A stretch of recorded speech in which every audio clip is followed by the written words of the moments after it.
भगवान की मर्जी। एक आदमी मंदिर में सेवक था। उसका काम मंदिर की साफ सफाई करना था। भक्तों और श्रद्धालुओं द्वारा दिए गए दान में से थोड़ा बहुत उसे मंदिर के पुजारी द्वारा दे दिया जाता। इसी से उसकी गुजर बसर चल रही थी। वह अपनी जिंदगी से बहुत परेशान और दुखी था।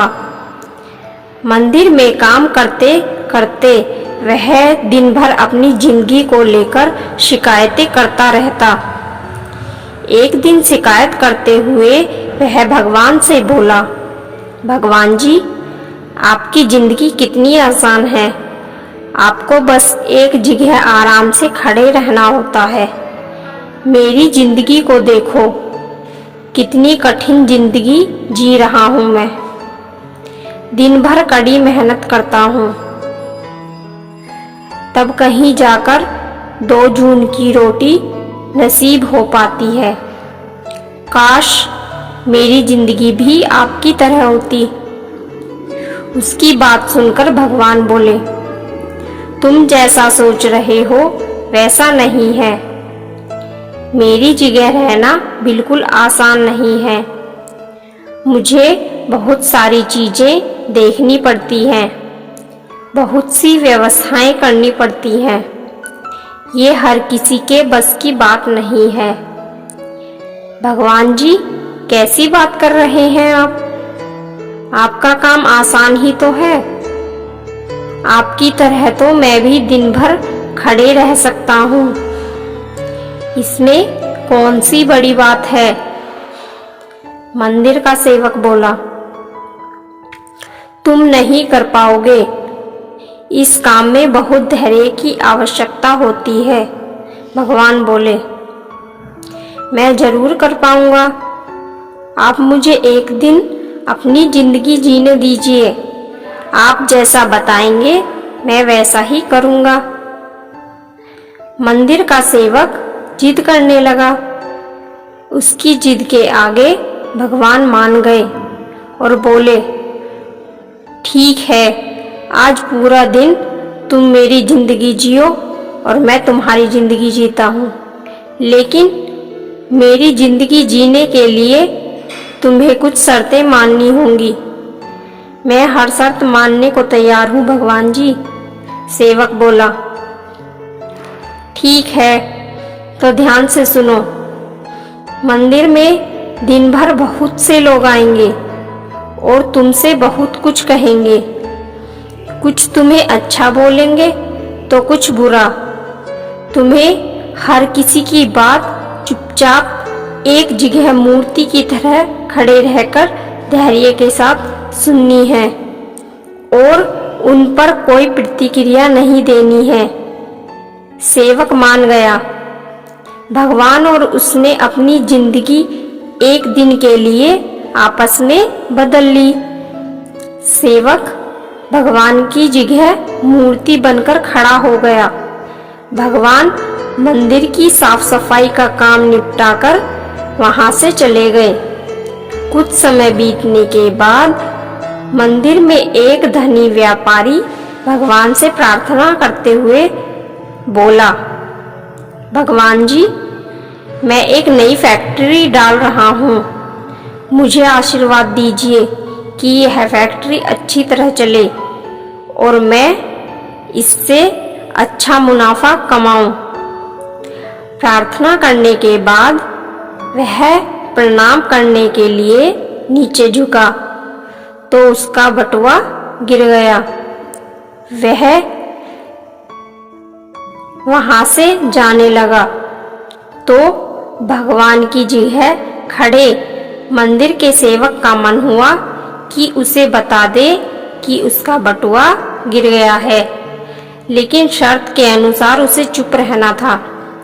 इसीलिए वह कुछ नहीं बोला और खामोश खड़ा रहा।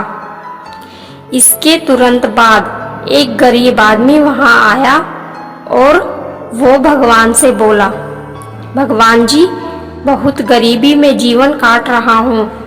परिवार का पेट पालना है।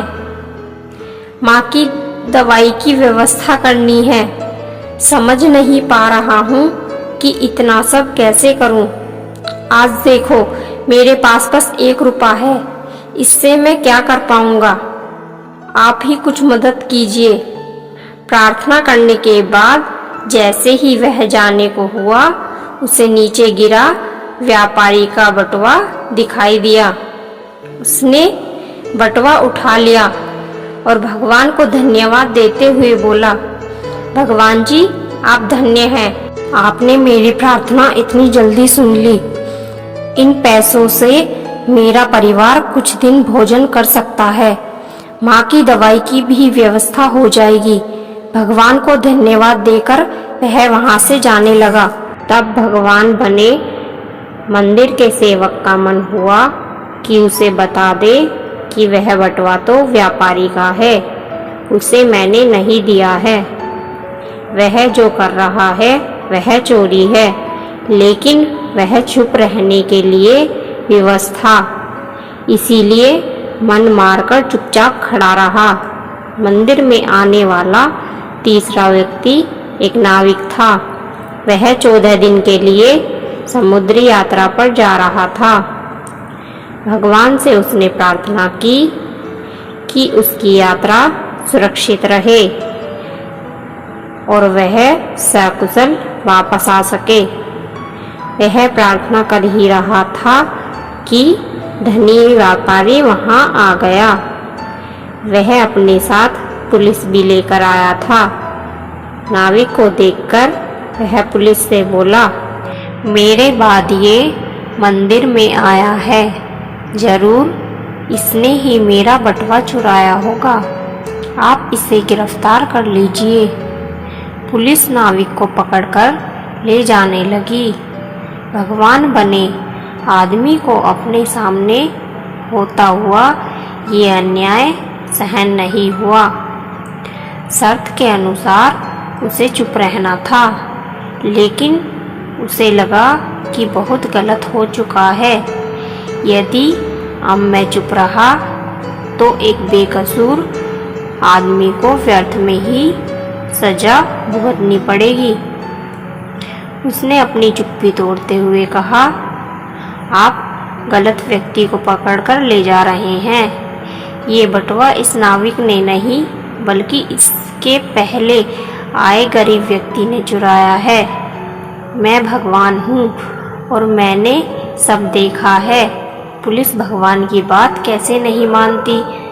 उनकी बातें मानकर उन्होंने नाविक को छोड़ दिया और गरीब आदमी को पकड़ लिया जिसने बटुआ लिया था।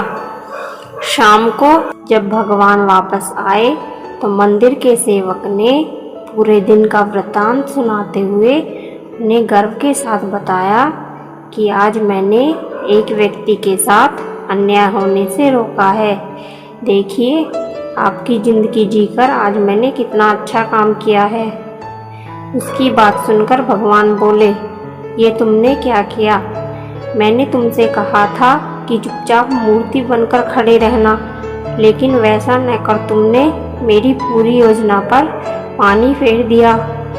उस धनी व्यापारी ने बुरे कर्मों द्वारा इतना धन कमाया है, यदि उसमें से कुछ पैसे गरीब आदमी को मिल जाते तो उसका भला हो जाता और व्यापारी के पाप भी कुछ कम हो जाते। जिस नाविक को तुमने समुद्री यात्रा पर भेज दिया है, अब वह जीवित वापस नहीं आ पाएगा। समुद्र में बहुत बड़ा तूफान आने वाला है। यदि वह कुछ दिन जेल में रहता तो कम से कम बच जाता। सेवक को यह सुनकर एहसास हुआ कि वह तो बस वही देख पा रहा था जो उसकी आंखों के सामने हो रहा था। उन सब के पीछे की वास्तविकता को वह देख नहीं पा रहा था, जबकि भगवान जीवन के हर पहलू पर विचार कर अपनी योजना बनाते हैं और लोगों के जीवन को चलाते हैं।